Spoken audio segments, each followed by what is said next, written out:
Bringing people and communities together on seclosounds.org. Your listening station.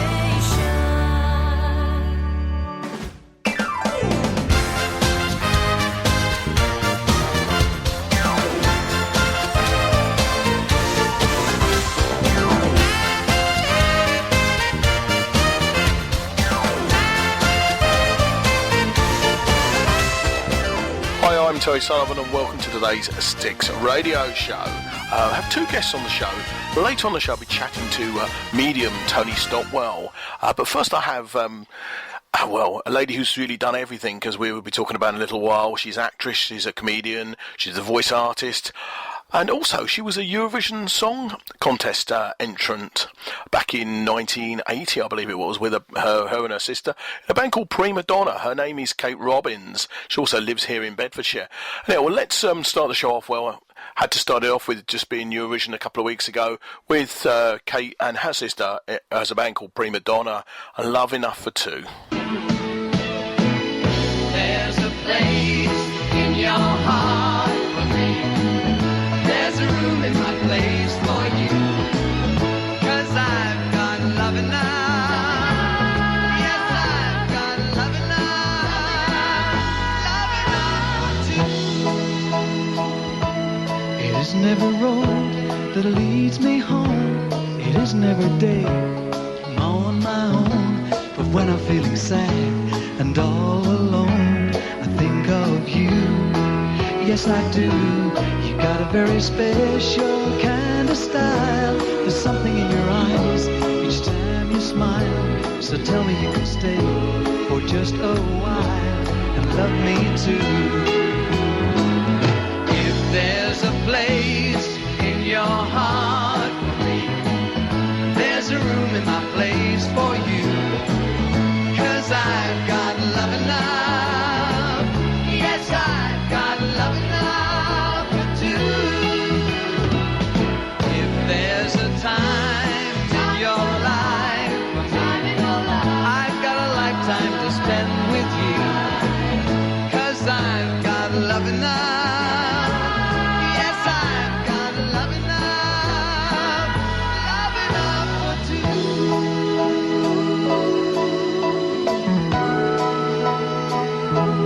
It isn't every day you meet someone you want to pin your wildest dreams upon.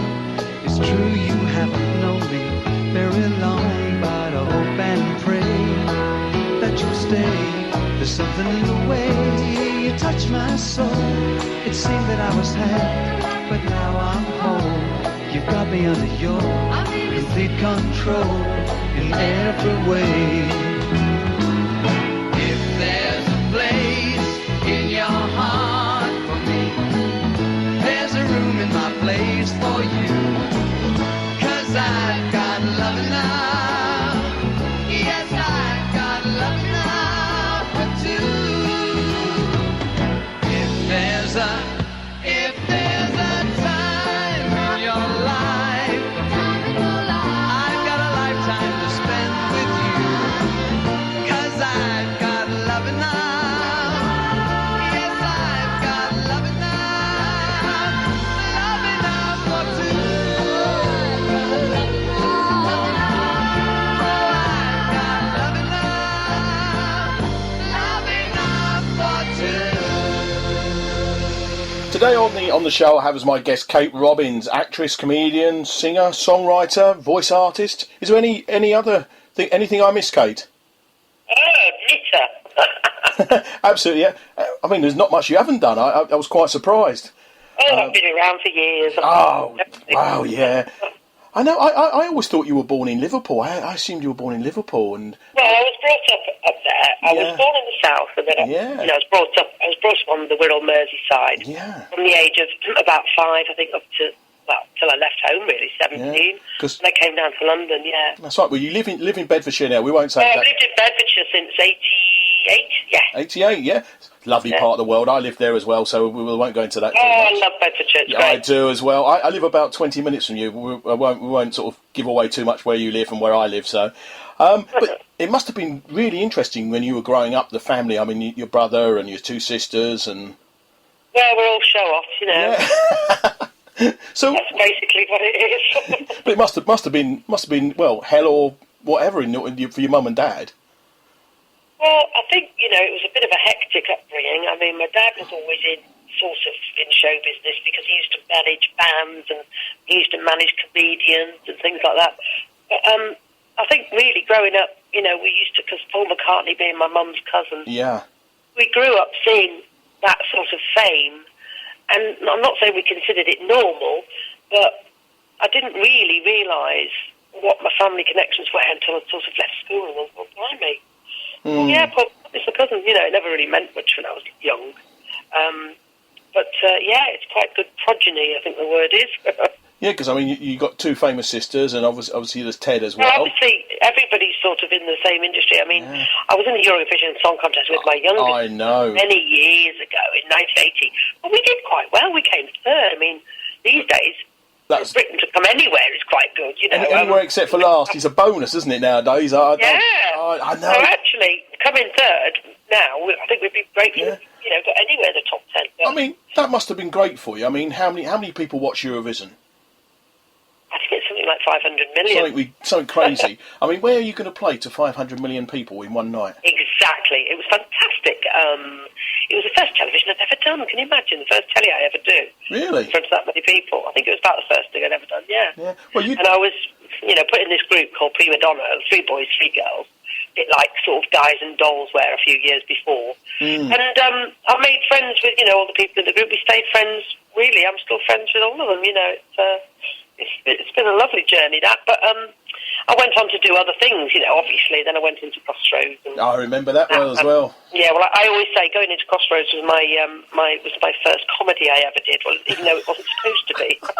I know. I always remember the set shaking and all that. It was, oh dear. And it was terrible, wasn't it? There wasn't a lot of people loved it. Yeah, people really loved Crossroads. And, I used to love it. I must admit, I enjoyed it, you know, with Amy Turtle. I was only put into the story because the producer wanted to have a hit record, you know, come from the programme. So every time I walked into the motel, I'd start singing this song, which, you know, in the end, sold in millions. I sold 500,000. Yeah, that was got number 2. That was more than in love. Yeah, I know. I remember it well. That was a lovely little start for me, really. I mean, I'd been around for years with my own band before that. I was out at the same time that Kate Bush was having success, and I remember hating her because I thought, ooh, another Kate who plays the piano, dark hair, big boobs, you know. No. And I used to think, oh, I hate her. But she's brilliant. I mean, I love Kate Bush, really. But so I just thought, oh, what am I going to do? How could I compete with her, you know? And then I sort of fell into comedy, really. But the music, I was looking you up earlier on. And, yeah, I fell into comedy, and then, you know, I did series with Bernard, I did stuff with Hale and Pace. I've done a bit of everything, honestly, I've done it. But looking through your blog, I was quite surprised. I didn't realise you were the vocalist on Story of the Blues with Moi. I remember that. The Mighty Moi. And then I just seen you wrote the theme tune to Surprise, Surprise. I did, yeah. And that's being used. They use the theme tune again now with the Holly Willoughby series. So, you know, it's nice that that's still being used because it's all, you know, it's all a few pence in the bank, isn't it? Of course, yeah. I mean, well, that's what makes life go around, isn't it? The other thing I think some people would know and some people don't, is you did most of the voices on Spitting Image. I did. All the female ones, anyhow. Yes, apart from Margaret Thatcher, which was done by a man. That was Steve Nallon, wasn't it? That's right. I remember it well. I remember it well. I used to love it, and I miss it dearly, and I wish they'd bring it back. It's a great show. Wouldn't they have some fun, wouldn't they, these days? Yes, I know. And all these expensive scandals. Oh, I know. Politicians, it'd be great, wouldn't it? We'd have a right old time. But the only thing is, I don't know if it's me or what. But there seems to be a lot of bland politicians. Where then you had Douglas Hurd, you had Neil Kinnock, and you had obviously they used to make the Mickey out of John Major being grey and all that business, didn't they? But they had some character, didn't they? You know, nowadays I think you're right. I think that everyone's so scared. You know, everyone's so PC these days. Everyone wants to be, the perfect politician without any, foibles. But the thing is, what made Spitting Image so funny was because we picked on all the worst parts of people's personalities, and made them funny. And that's what doing a characterisation is all about. I would do Fergie's voice, Sarah Ferguson, when she was married to Prince Andrew, and I'd have her saying things like, "Oh, they've named a pudding after me at Buckingham Palace. It's called Ginger Sponge." And then I'd put this terrible snort on the end of her voice. Poor woman never even did that in her real life. It's just, I don't know, we had carte blanche to do what we wanted, really. Yeah, it was very irreverent, but very funny. And I think, I still think, it's true that some of the people have actually bought their own they bought the puppets when they went out for sale. They did. Oh yes, celebrities used to get quite miffed if you didn't do them. They loved it. Yeah. Most of them anyway. Great fun. Yeah. Well, it keeps them in the public eye, I think, because some of them, nowadays. The ministers, you think, oh, who's that? But in those days, young kids knew who was in the shadow cabinet. These days, you ask a kid who's in the cabinet, they haven't got an idea. Never mind shadow cabinet. No. So I think it was a really good way of children engaging in politics, really, and it made young people interested in politics. Which I don't think we've got at the moment at all. No, I agree. Then you went on to do a show with your brother called the Robbins. With your sisters as well, the family show. Oh yeah, we did lots of stuff at Granada Television for years. We did lots of impressions and sketches, me and my brother. Yeah, it's great fun. He's doing the Slammer now for children, the programme called the Slammer. Yeah. And he plays the governor of the prison, and he has a great time doing that. And then there's Amy, my sister Amy, who was in the Royal for years. Yeah, she's married to Bob Dawes, isn't she? Robert Dawes. Yeah, that's right. Yeah, and they live just down the road in Bedfordshire. And then there's Emma, who's a singer. She's in a certain female, let me say, car insurance advert that wear pink dresses, and the word Sheila is involved. You mean Sheila's Wheels, do you? She's one of the Sheila's Wheels ladies. I don't mind saying it, so we're quite, I don't mind openly plugging that one. Yeah, well, she's the dark-haired one in the Sheila's Wheels. Yeah. And then there's, who else have we got? Then there's our Jane. Yeah. Jane's a sculptor now. Jane was in the Eurovision Song Contest with me when she was 17, but now she's a fully fledged grown-up, and she's doing very serious sculptures. You go into town centres, and she's done stood one of the Queen Mother somewhere, and she's a fantastic figurative sculptor. Back to Spitting Image. You sang on the infamous Chicken song. I did, so I've been on a #1 record and a #2 record, yep. Yeah, that's good, though. It's me singing, "Ho there, chicken in the air." I know. I remember. Tear up your nose. I remember it very well. I couldn't sleep for a week after I heard that. It traumatised me. They don't write romantic lyrics like that anymore. Well, the other one on the other side was quite funny. Have you ever met a nice South African? I know. Well, how would you'd never get away with that case going on? Oh yeah. Yeah, you wouldn't want to play that to him. He'd probably shoot you. Never mind. We get ourselves into trouble with that one, but never mind. Yeah. Yeah, after that, you did the children's variety performance. You're a busy lady, and then you did the original series of Dead Ringers on the radio. I did, yes. I did the original Dead Ringers. I didn't want to do it visually because I've had enough of doing impressions by then.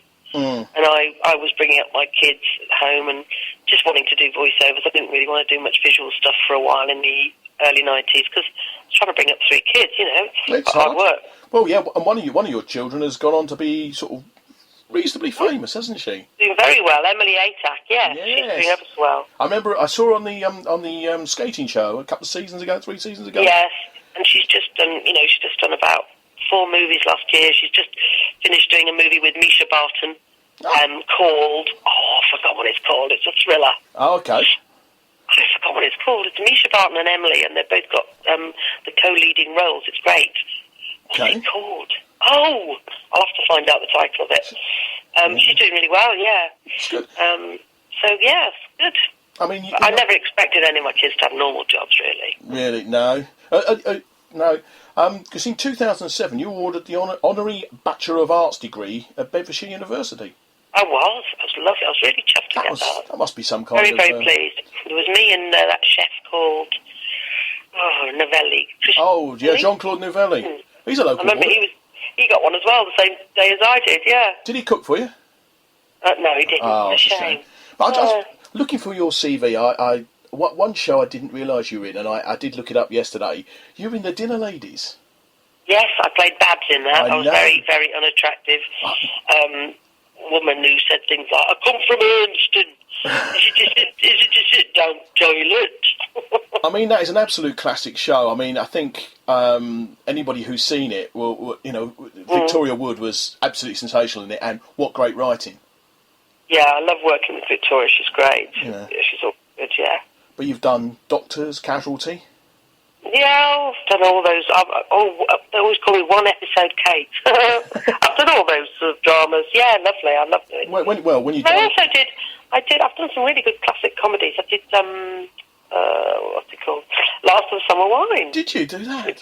Yeah, I did that. And the great thing about that programme was everyone was so old on it. When you were filming, they used to finish filming at 2:30 in the afternoon because everyone needed a nap. Right. My sort of job, I think. But let's talk. Perfect. Let's talk about what you're going to be doing, or what you're doing at the moment. You're doing a show called Return of the Grumpy Old Women, 50 Shades 50 Shades of Beige. Yes. Well, that's with Jenny Eclair and Susie Blake. Yes. Is it a three-hander, is it?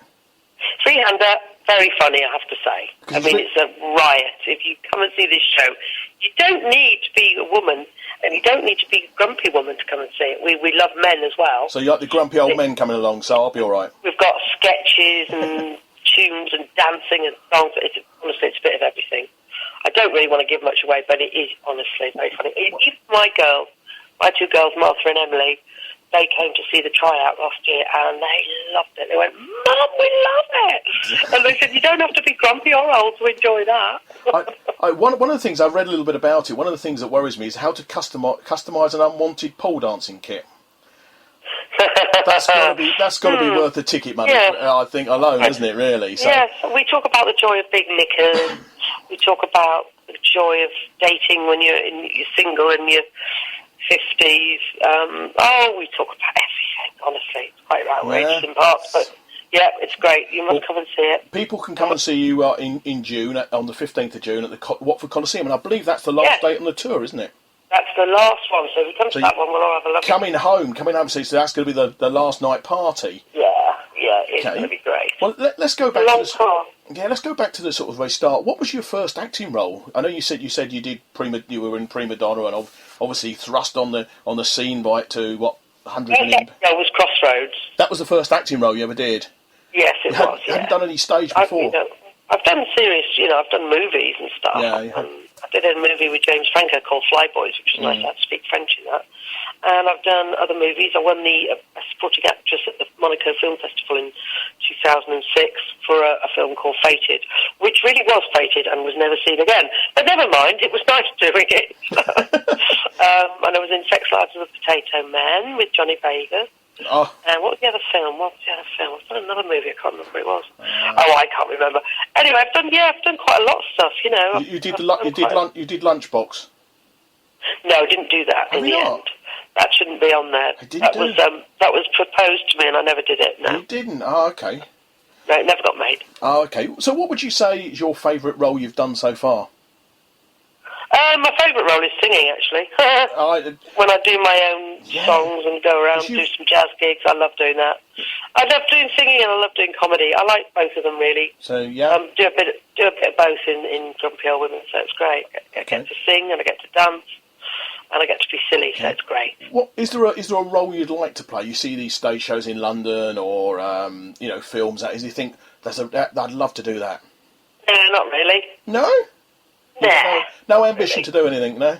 No, I'd rather sit on the sofa and watch telly of an evening. Well, it makes two of us, really, but, With my dressing gown on and my slippers. Oh no, I'm traumatised. I'm getting middle-aged. Yeah. What would you say is the strangest job you've ever had to do?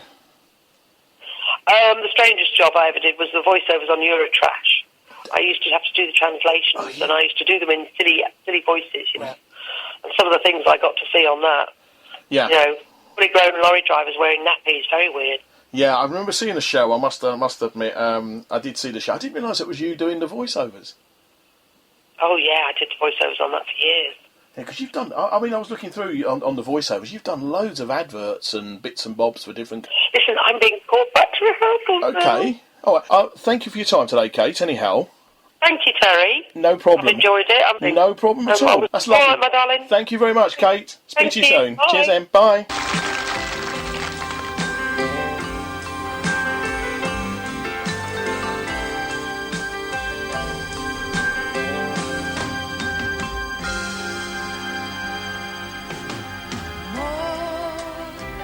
Than you could know,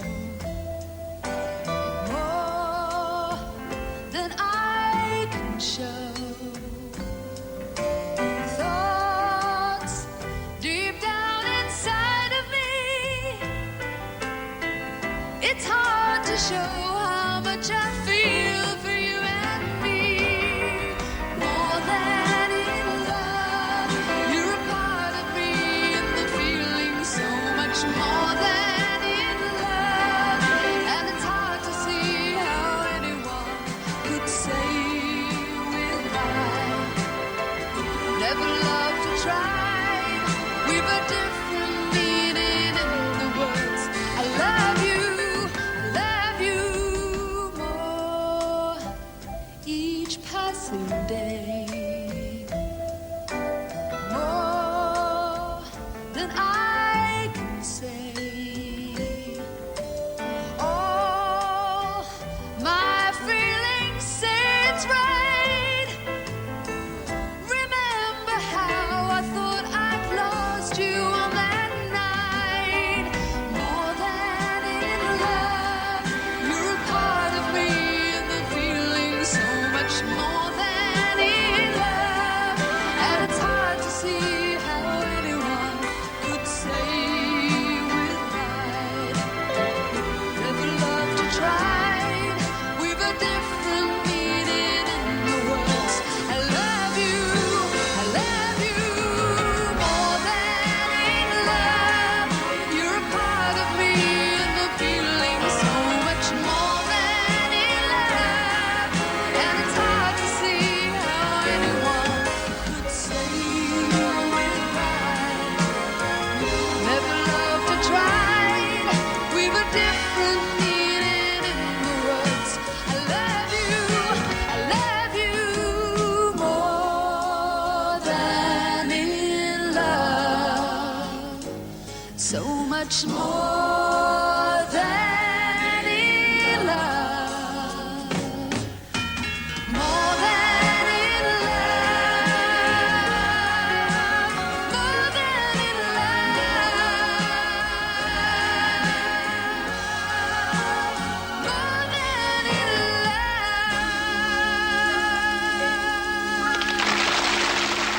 There we are. That was a song Kate mentioned from the aforementioned Crossroads in 1981. That was More Than In Love. Obviously a very short interview with Kate, or she was due to do some rehearsals for her show Grumpy Old Women. I'll play another one of the songs we just mentioned with Kate, the Fabulous Chicken song from Spin Image, and then we talk to medium Tony Stockwell.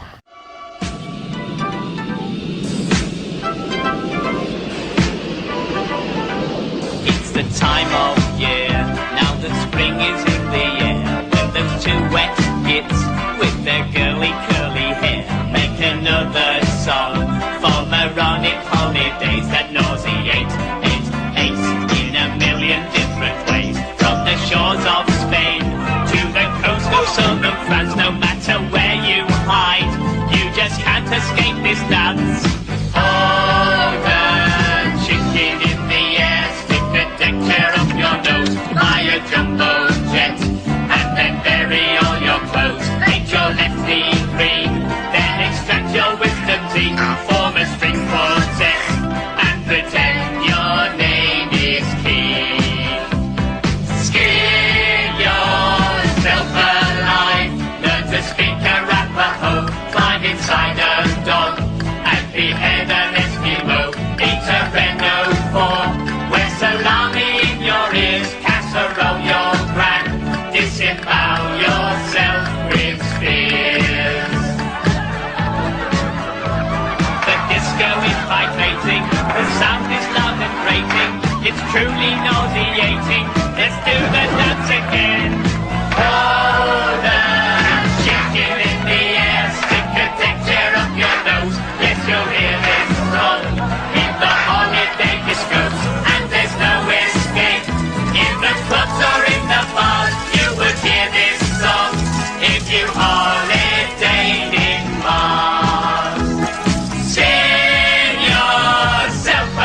MK Flyers Online, the fast and simple way to find any kind of business or service locally.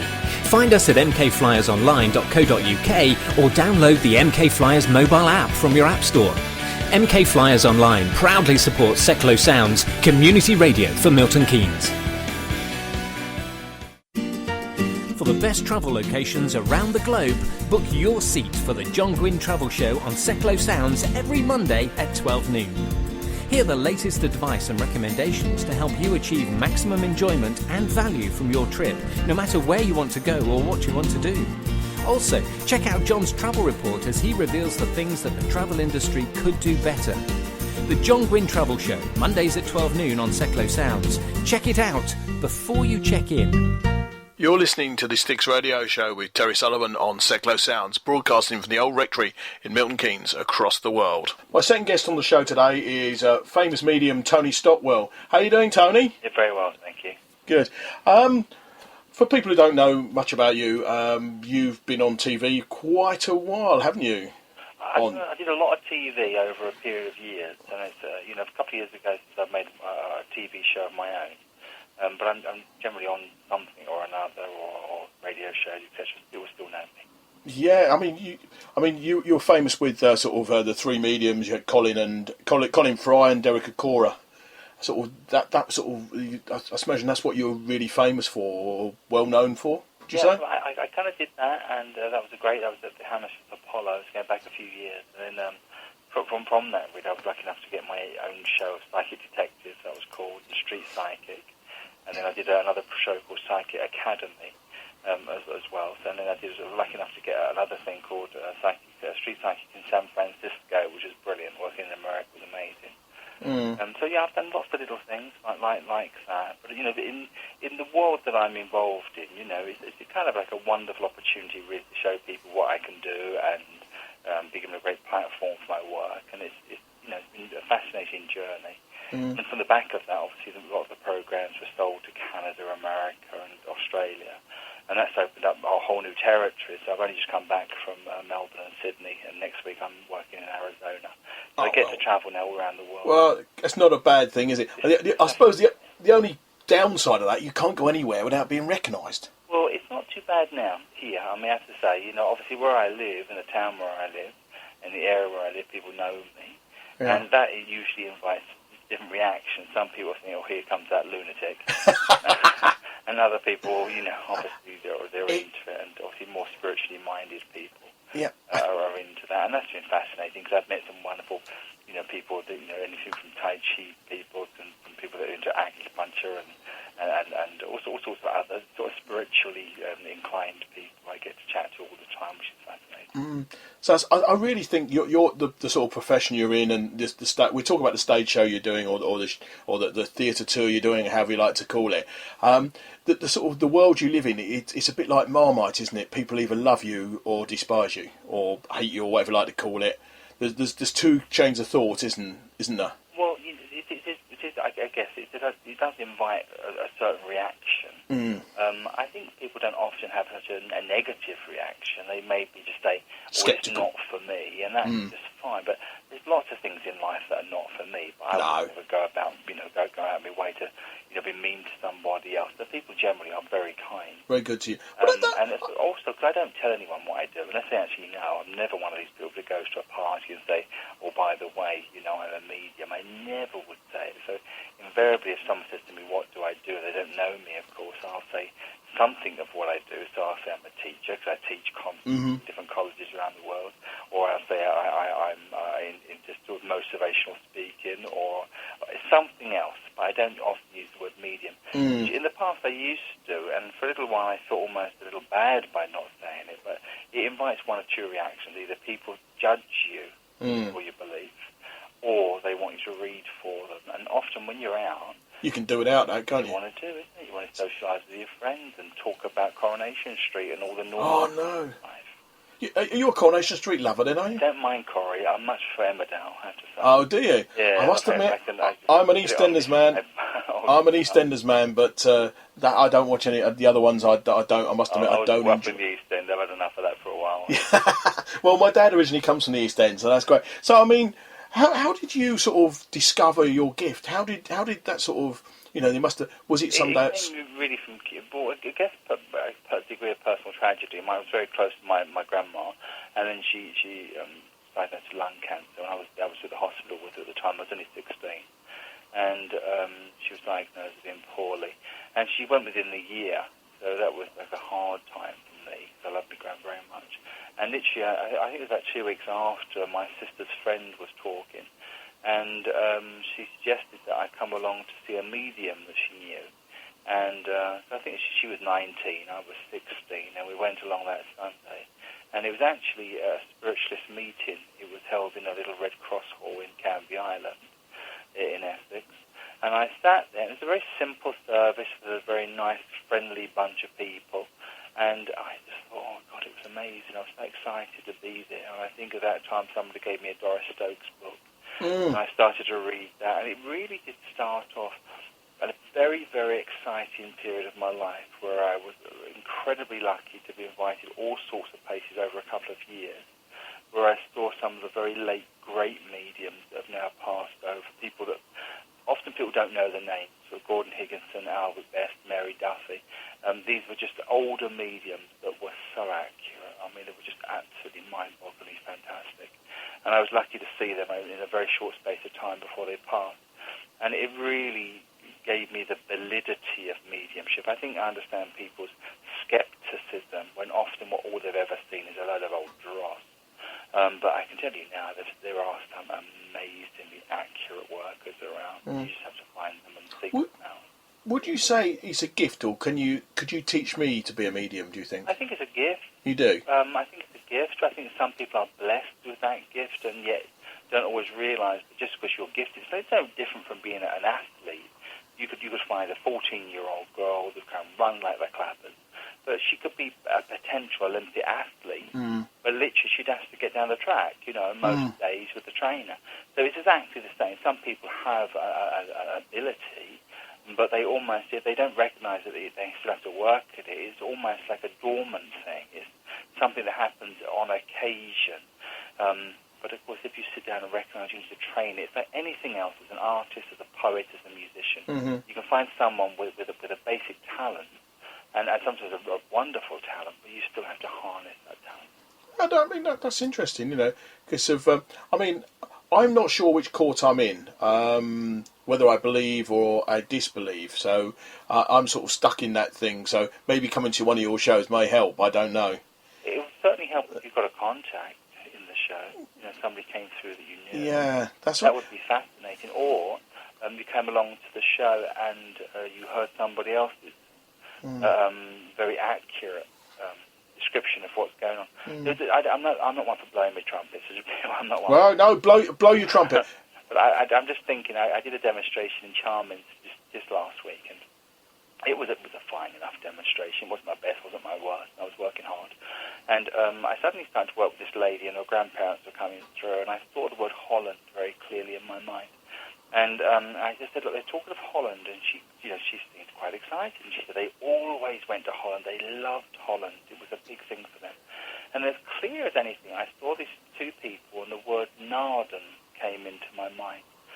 And so I said, they talk of Naarden. Well, if that's impressive, but it was actually her reaction when she almost screamed. She said, my sister's given me a picture of my grandparents 2 days ago.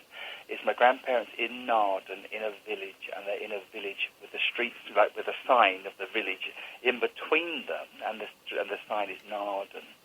And that kind of thing you can't duplicate. There's no way people could say, oh, that's one of those coincidental things. The odds against that. That kind of thing.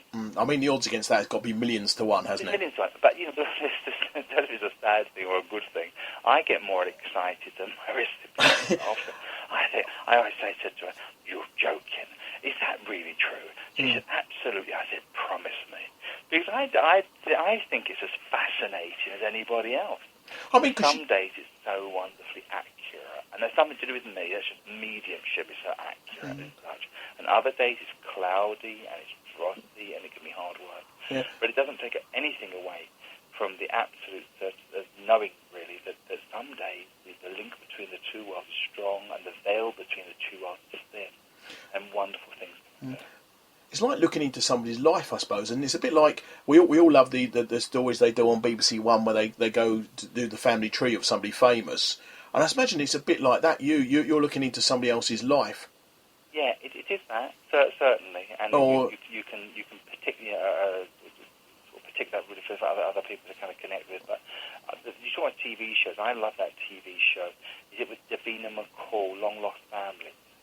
And I see often the communication just like that.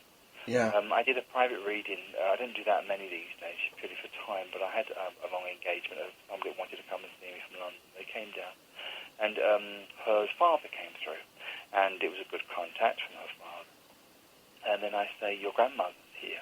And as soon as I see the grandmother, I know the grandmother was just 28 when she passed. It's not a typical grandma. So I said, your granny was 28 when she passed. And then I said, your dad is so excited because he wants you to know he's met his mum. He's met his mum again. And it was such a big, like one of those family reunion moments.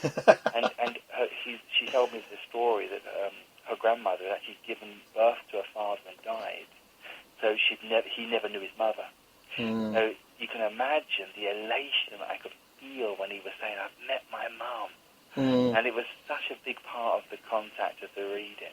And great evidence, of course. You know, granny that died at 28, is the odds against that are huge, of course. Yeah. Most grannies are 70 plus. Yeah.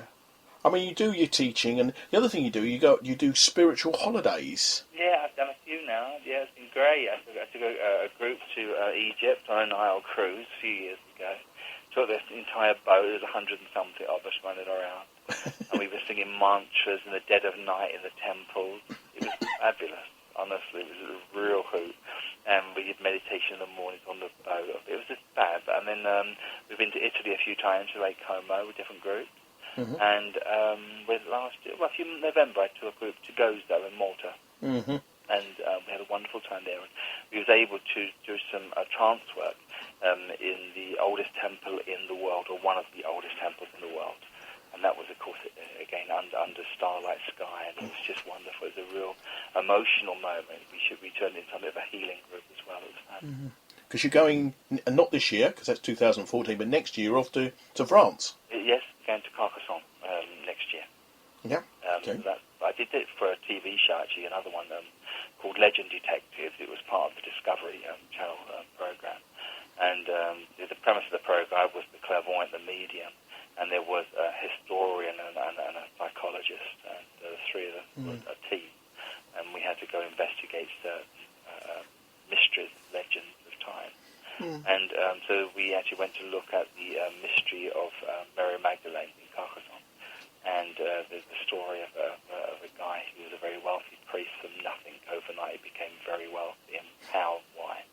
But I fell in love with Carcassonne really from being that little bit of filming I did there. And it's the most beautiful part of the world. So I think it's a very spiritual, very holy place. So I'm looking forward to taking a group there. Yeah. So if you're interested, get in touch with Tony. He'll take you on the take you over there. You're involved with another project with a guy called Stuart Bordy, called Avalon. Avalon project. That's right. Yeah, that's 12 years old now.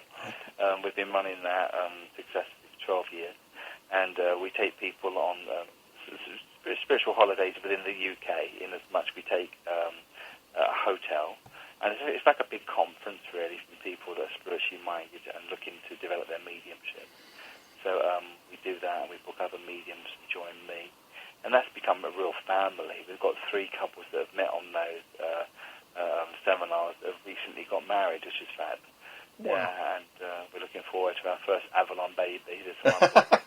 Why did you call it Avalon? Can I? Is there a particular question? I don't know. It was 12 years ago, and I was sitting, and we thought we must have a name for what we want to try to achieve. And I said, it's a project because how long it's going to last for. It's just something we want to put together. Just call it a project, and we're going to call it the Avalon Project. So I didn't know why I said it, and then I looked in the dictionary, and under Avalon it was the Isle of the Blessed Dead.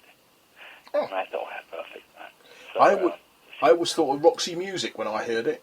Yeah. No. That's what I thought. Did he get it from Roxy Music? No. I had to ask the question, My reference is even older than that. Yeah, I think probably is. Ella Fitzgerald, I'm afraid. So, you do these sort of theatre shows when you have like 500,000 people in. How do you sort of deal with sort of if you get any very personal messages? Something that perhaps you learn to wrap it. I mean, I've been demonstrating mediumship for literally it's nearly 30 years now. So I was 16, and I'm now 45, and I've been sort of involved in mediumship all that time, of course. So publicly demonstrating 25 years, and in that time you recognise what you can say and what you can't say. Of course, there are exceptions, but if I'm talking to someone and it's a bit near the knuckle, then I invariably ask to let me speak to you after. Okay. To say that last week I was working in Belfast, and I was halfway through a contact, and suddenly it changed, and I said, ladies and gentlemen, I've got a lady here, and I know her name was Mary Agnes, and she was a lady of the night who worked in Belfast docks. Where am I? Who understands her? Well, of course, no one understood her, you see, so I looked like I've got egg on my face. So I said, well, I just don't know what to do. So let's ask to move along, and we'll move on with the demonstration. Of course, after the demonstration, 3 young ladies came up. It was their auntie, Mary Agnes, who worked in Belfast docks for many years. And they didn't want to put their hands up. But I think that was a lesson for me, because maybe I should have left out our occupation. Maybe that was a bit the knuckle, really. But yeah, it must be very difficult, not to. I mean, it's like when you meet anybody. Sometimes you have to be a little. Sometimes you gel straight away, and sometimes it doesn't work, does it? Absolutely, and it's never really a problem linking with the spirit world. It's always trying to find the living that know. Yeah, that's what I mean. People. That's always the problem. Yeah, because some people are very. Put their hand up. Yeah, some people are very reserved. You meet them for the first time, you shake hands or whatever. Other people don't want to give you a kiss on the cheek. I mean, you must find that with your. Right. Again, it's so true. I was up in. I'll go everywhere. So I was up in Newcastle about 2 weeks ago, and I had one contact nobody knew in a whole demonstration. But I've got a young girl there of 14, died of a hole in the heart. No one knew until, of course, after the demonstration, the lady comes up. It was her daughter's best friend. I said, why didn't you put your hand up? She said, I was too nervous. I was too worried. And I said, for goodness sakes. But yes, right. No, not everyone wants to play, because if it's a big group and they feel a little bit under pressure. But of course, people that know me know that it's always fine to work with me, because I'll never try to embarrass anyone or be silly with them. I just relay what I have and hope it sits well with them. So, how would you sort of sum up your philosophy? Well, I'd certainly say in this world, live and let live. Tolerance, I think, is a huge thing. We see so much injustice in the world born from people's mad ego. So live and let live. My granny used to say, Tone, it's not the dead you want to worry about, son, it's the living. So I have absolutely no fear of the spirit world whatsoever. It is, but I'll be happy to bolt my door tonight, that's for sure. And I think certainly where the spirit world goes, I think we all pass. So there's no point trying to judge people whilst we're in the world, or judge the spirit people that gather close. I think it's a part of a circle. It's all part of the oneness. We're here now, we're there then. And I think the communication between the two worlds, it's a fickle thing. But there are moments when it's as clear as crystal. But it's for those people who need to seek it out. I wrote a number of books, and in one of the books, I think it was Embracing Eternity, I put something of a story, and I said something along the lines of, if somebody told you there was £1 million that's buried at the bottom of your garden, at some point, surely, by God, you'd want to get a shovel and have a good old dig. So if I say to you now, there's an afterlife that awaits for everybody, at some point, surely, you'd want to investigate that for yourself. And so I'd say investigate, just see it, and, try to let go of religion whilst you can, whilst you're here. Religion's so incredibly divisive. And there's one of my greatest quotes is, let go of religion and embrace God. And that's just perfect. So, I mean, you've been doing the mediumship for sort of best part of, 30 years? Past 30 years. I mean, obviously, what sort of spurs you on to do that? And is there anything you'd like to do, any sort of goals you've not achieved? Well, what spurs me on is the love of people. And it sounds terribly egotistical, but people do love it, I have to say. I mean, I go literally, as I say, I go everywhere, and people just are so hungry for good mediumship. So it's such a blessing to be able to do that for them. Personal goals, to keep on going, maintain my health, and keep going until I can't do it anymore. Different places. I'm very lucky to go to lovely places, and I'm shortly back in Omega, which is upstate New York, which is the most amazing spiritual campus. I'm looking forward to going there. I'm back in Sydney, back in Melbourne, which I adore. You lucky It's man, wonderful Trevor. things where you get to meet lovely people in fab locations where people travel for miles with a hunger to know it. Yeah. And that's what spurs me on. And obviously, coming over, just talking to you, that you're the passion of what you do, sort of comes out of you. I mean, what would you say is the best part of what you do? It is seeing the reaction on people's faces and hearing that in their voices when they recognise that their mother, their son, their husband live on. It's that reaction, it's that moment where they almost can't speak and they know it's them. It's just worth more than silver and gold. You can't buy that reaction. It's just brilliant. And then, of course, I'm very lucky to have lots of lovely emails and cards and things. People say it's made a big difference. And Yeah. I think, there's so much depression around. I think, you can see really a lot of depression is born from a dis-ease. And a lot of dis-ease comes about people not recognising how life works. Mm-hmm. And it's very simple. Even physics will tell you energy can't become non-energy. And we know we're energy, so even physics knows we have to go forward. We have to be something. So those people that say, once you're dead, you're dead, well, of course, they're wrong. We can't be nothing. It's impossible. We have to be something. I think there's people in the know, people that are far brighter than I, that recognise, of course, that we have to be something more. The human soul is bigger than we can even start to appreciate. It's just what happens next. And what happens next, are we able to communicate with the intelligence part? Mm-hmm. Okay, well, getting away from sort of the mediumship, what do you do when you're not doing your mediumship? What do you do in your free time, hobbies or anything like that? Well, I've got two very young children, so that my spare time is always taken up. So my daughter's 2.5, my son's 5 months. So when I'm not working, I'm just with my kids. I've got two beautiful dogs, I've got a fab garden, so I work, I'm always doing something. And then we've got a small holiday home, which we go to as often as we can in Gran Canaria, so that we have some space and we have some sun, and that's very important for us. That's good. And obviously you're touring, and we go through the dates. We've got 4 dates in the air in a couple of minutes. What if people are coming to see you? What can they expect? Well, it's literally the aesthetics of it. It's me on the stage. It doesn't sound terribly exciting, does it? But it's me stood at the mic. Behind me, usually, we have a big screen with a camera guy on the side. We don't record, we just project. So if I'm speaking to somebody up in the gods, people will be able to see exactly who I'm speaking to, and their image is beamed back on a large screen behind me. So it's very much in your faces, as much people can see if it's true. And it's me calling out information. Will anyone here understand a woman, 59, mother, breast cancer, talks of Pauline and Alicia, where am I? And usually at that point someone's calling out, standing up, or with their hand up. The microphone goes to them, Robert on the camera goes to their face. Everyone gets to hear them, everyone gets to see them.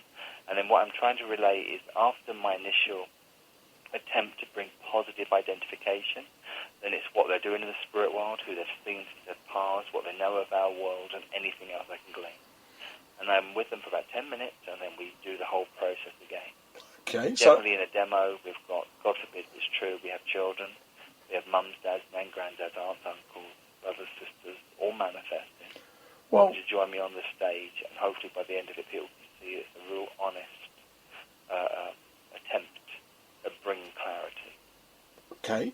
So if that's whetted the listener's appetite, you're doing 4 shows in the area. Actually, they're quite spread out. Actually, they're on Wednesday the 4th of June, you're in Stevenage at the Gordon Craig, and then on Monday the 7th of July, you're at the Waterside Theatre in Aylesbury. Then later on in the year, on Thursday the 23rd of October, you're at Hertford Theatre in Hertford. And on Thursday the 27th of November, you're at the Rhodes Arts Centre in Bishop Stortford. Well, I'm getting about, aren't I? You are a bit, and I mean, you're doing it's quite a big old tour as well. Obviously, I know you just said you travel to the States and Canada and Australia and all over the place. You lucky man. And so, can people how can people keep in touch with you? I know you have a website, and I've got it up at the moment. It's www.tonystockwell.com. Do you do the Twitter and all that business, or? I don't. I You don't? I don't. We've got the Facebook. The Facebook, I think, it's full up. You only get 5,000 on the personal Facebook page. So we're trying to create another one. So, okay. But they can always email via the site, but the site's, rigged up really so people can see what I'm doing. So there's posts on there of what I'm up to. We always post up there. There's going to be a new mentorship scheme coming up, or there's any workshops with me coming up at the studio space, where I'm going to be on tour, what I'm doing internationally. So if they search myname.com, they'll find it. It's very easy. I found it very easily. If I can find it, anybody can find it. Go. And it's a very nice website, very easy to use as well, which is what more than some people do. That's the plan. So I'm a bit of a technophobe. Are you? I can use it anyway. You can't be good at everything, I must admit. Websites something I've got into. I'm getting old. I'm older than you, and it's something I've sort of got into and grown to love. I think it's one of them things where you hate it or love it. Fantastic. Now, absolute pleasure to speak to you today, Tony. Thank you very much for your time. Hello, I'm Jim Cleland, and every Tuesday between 9 a.m. and 12 p.m. on Secular Sounds Radio, you can hear all things MK. We have local news, sport, weather, traffic and travel, and lots of music. I'll be talking to local people about fitness, health, what's going on in Milton Keynes, our diverse community, local businesses, and much more. Join me, Jim Cleland, for all things MK every Tuesday between 9 a.m. and 12 p.m. on Secular Sounds Radio. As I mentioned a few weeks ago, if you want to get your event on the show, all you have to do is email me at thesticks@seclosounds.org. What one organisation that did was the people behind MK Disability Awareness Day, or they're calling it MK Dad. It's the first time in Milton Keynes that they'll be celebrating Disability Awareness Day with a carnival-themed picnic in the park. This will happen on Sunday the 13th of July between 12 and 3 at the MK Rose Campbell Park. It's free to everyone. Just bring your own picnic.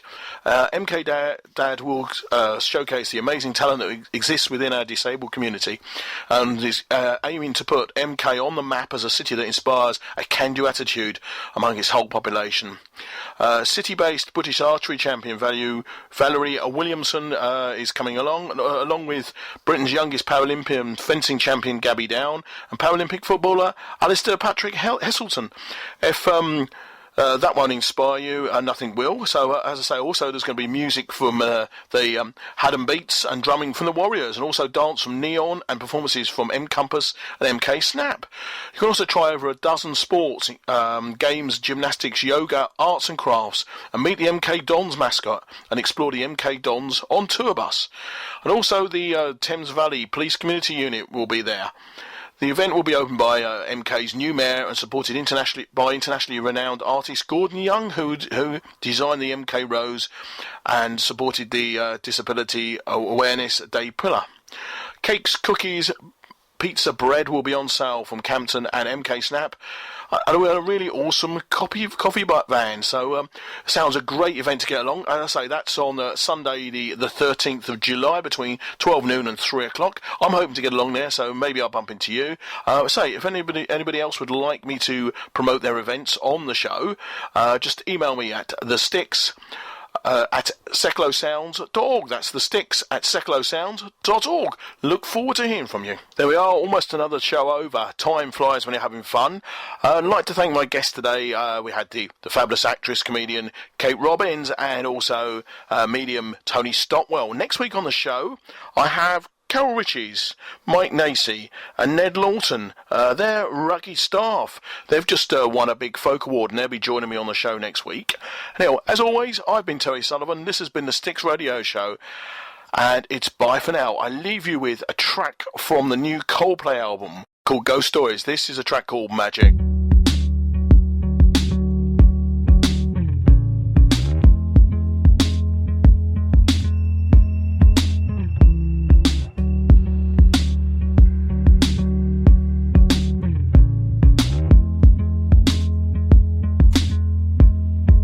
Call it magic, call it true, call it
cut me into two. And with all your magic, I disappear from view. And I can't get over, can't get over you. Still I call it magic. You're such a precious jewel. And I don't, and I don't, and I don't, and I don't. No, I don't, it's true. I don't, no, I don't, no, I don't, no, I don't want anybody else but you. I don't, no, I don't, no, I don't, no, I don't. No, I don't, it's true. I don't, no, I don't, no, I don't, no, I don't want anybody else but you. Wanna fall, I fall so far. I wanna fall, I fall so hard. And I call it magic, and I call it true. I call it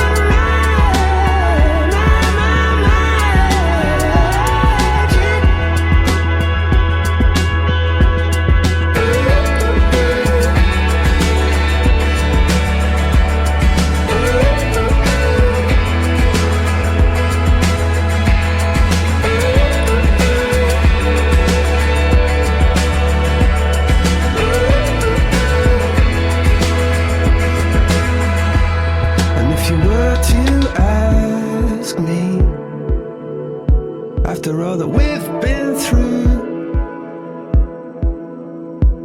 still believe in magic? Well, yes, I do. Oh, yes, I do. Oh, yes, I do.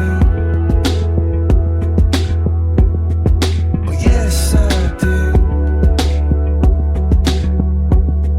Of course I do.